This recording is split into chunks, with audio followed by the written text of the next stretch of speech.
Ada satu hal yang harus dilakukan oleh semua orang, baik sejak bayi, anak kecil, remaja, dewasa, hingga tua.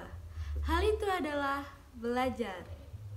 Belajar ialah suatu proses usaha yang dilakukan seseorang untuk memperoleh suatu perubahan yang ditampakkan dalam bentuk peningkatan kualitas dan kuantitas tingkah laku, seperti peningkatan kecakapan, pengetahuan, sikap, kebiasaan, pemahaman, keterampilan, daya pikir, dan lain-lain kemampuan.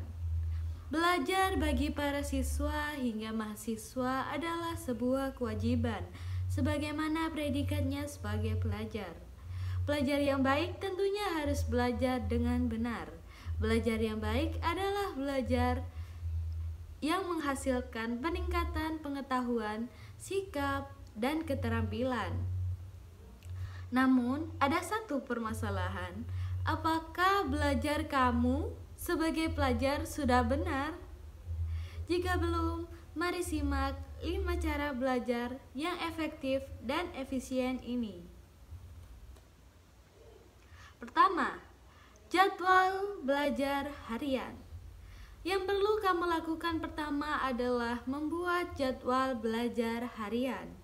Alih-alih mempelajari seluruh materi dalam sehari, biasakan belajar sedikit demi sedikit setiap hari, yaitu ketika kamu mampu berkonsentrasi dengan baik saat menjalani keseharian. Kemudian, tentukan materi yang ingin kamu pelajari setiap harinya.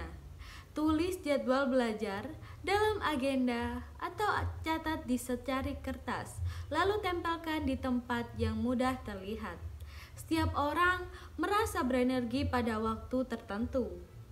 Mungkin kamu lebih fokus belajar setelah makan pagi, tetapi orang lain lebih mudah berkonsentrasi jika belajar sepulang sekolah atau setelah makan malam.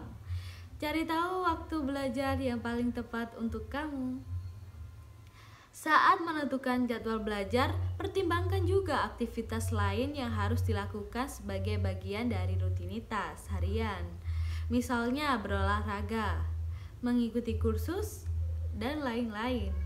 Contohnya, jika kamu harus berlatih sepak bola setiap sekolah, alokasikan waktu untuk belajar sebelum tidur malam atau setiap pagi sebelum ke sekolah, agar kamu tetap bisa berolahraga sesuai dengan jadwal. Kedua, suasana belajar yang nyaman. Yang perlu kamu lakukan selanjutnya adalah bagaimana cara membangun suasana belajar yang nyaman. Ada orang yang suka belajar dengan ketenangan, tapi ada juga orang yang suka belajar dengan menggunakan musik. Jadi saat belajar dia harus mendengarkan musik, baik itu musik klasik, musik pop, atau bahkan musik rock. Bebas, apapun itu, yang penting adalah kamu tahu yang mana yang membuat kamu lebih efektif untuk belajar. Ada juga orang yang suka belajar sendirian.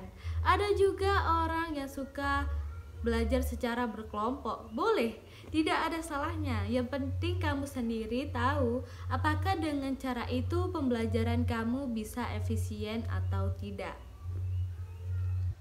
Ketiga, memahami bukan menghafal. Banyaknya materi yang harus dipelajari kerap membuat siswa frustasi. Namun, kamu tidak perlu menghafal seluruh catatan dan buku pelajaran, tetapi berusahalah untuk memahami konsep mendasar yang guru jelaskan di kelas. Kemudian bukalah catatan dan buku pelajaran untuk mencari informasi mendetail dengan contoh kasus yang membuat kamu lebih memahami konsep mendasar. Contoh, saat kamu mempelajari matematika, berusahalah memahami rumus yang diajarkan dan cara menggunakannya. Kemudian, cari tahu cara menjawab soal matematika menggunakan rumus tersebut. dengan mengerjakan contoh-contoh soal. Keempat, cara pikir yang benar. Sama seperti kamu sebelum berolahraga, kamu harus melakukan pemanasan terlebih dahulu. Sama juga dengan belajar. Sebelum belajar pun harus ada yang dipersiapkan terlebih dahulu. Yang harus dipersiapkan adalah mindset atau cara pikir kita. Pikiran kamu harus benar, bagaikan gelas kosong yang siap menerima, bagaikan spons yang siap menyerap. Pikiran kamu juga harus terbuka. Jangan belum melakukan sudah antipati duluan. Jika seperti itu, kamu tidak akan bisa untuk menerima semua pembelajaran yang akan masuk. Kalaupun mungkin ada yang berbeda, harus dicerna dan juga diolah, jangan langsung menolaknya. Ingat, dengan cara pikir yang benar, maka kamu pun bisa belajar dengan efektif dan efisien.